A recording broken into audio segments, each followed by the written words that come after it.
Well, you never know what can go wrong on the campaign trail, and for Socialist and Democrat Party nominee for New York Mayor, Zohran Mamdani, this was about as awkward as it gets. The 33-year-old was at a Men's Day event in Brooklyn where he was talked into attempting to bench press 60 kilograms.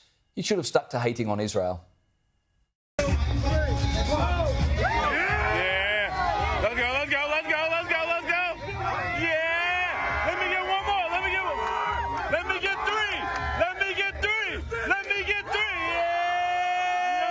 Well, he didn't even do it, James. He needed spotters. He needed 2 spotters. The bloke couldn't do it. And look, compare that to RFK Jr. and Pete Hegseth's recent fitness challenge.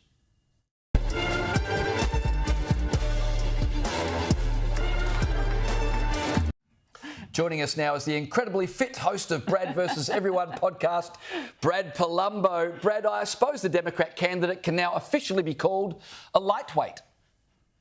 Yeah, I think he most certainly can. I mean, how embarrassing is that? And then the comparison that you make to RFK Jr. is funny because RFK Jr. is not a young guy, right? He's a little bit older, and yet Zohran Mamdani in New York City is I think in his early 30s. He's quite young, but he can't do the most basic of bench press.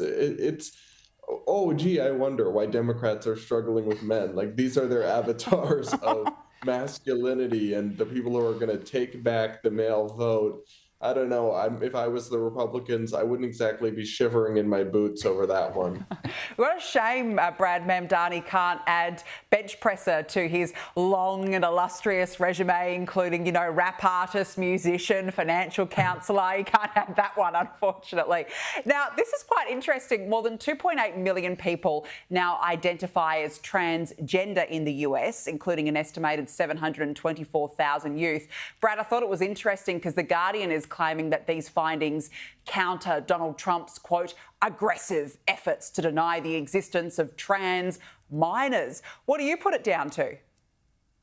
Yeah, well, I don't really think it counters anything because there's a pretty substantive disagreement there. But the problem is these numbers mean nothing to me because they have watered down these terms to the point of meaninglessness. So now, if you identify as non-binary, which just means you feel a certain way inside, that means you're not male or not female, despite your biology, that would be included and captured in this number. In the same way, even if you just feel transgender inside, but actually don't take any steps to transition or live in any way that's different, that would count. So these numbers have been kind of corrupted by this principle of self-ID to the point of meaninglessness. And then we've absolutely seen kind of a social contagion aspect here of this spreading, particularly among young people. So it is not just the extremely rare case that it once was. Now it's teenagers discovering this on TikTok or having multiple people in one class deciding in the same few months they're now transgender.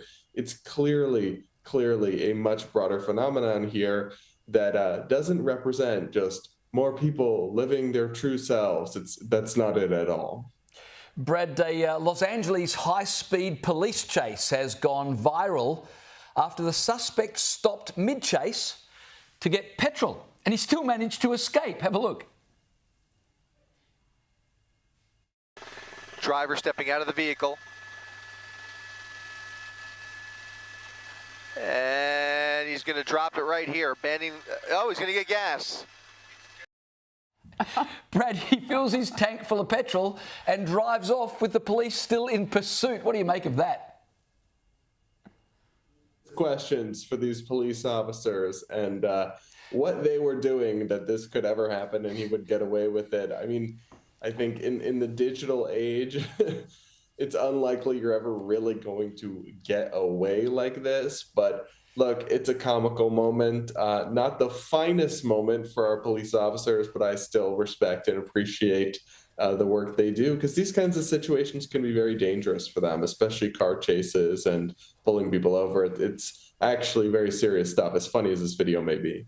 No, that's a good point. But yeah, it just also proves that why Donald Trump wants to crack down on crime as well.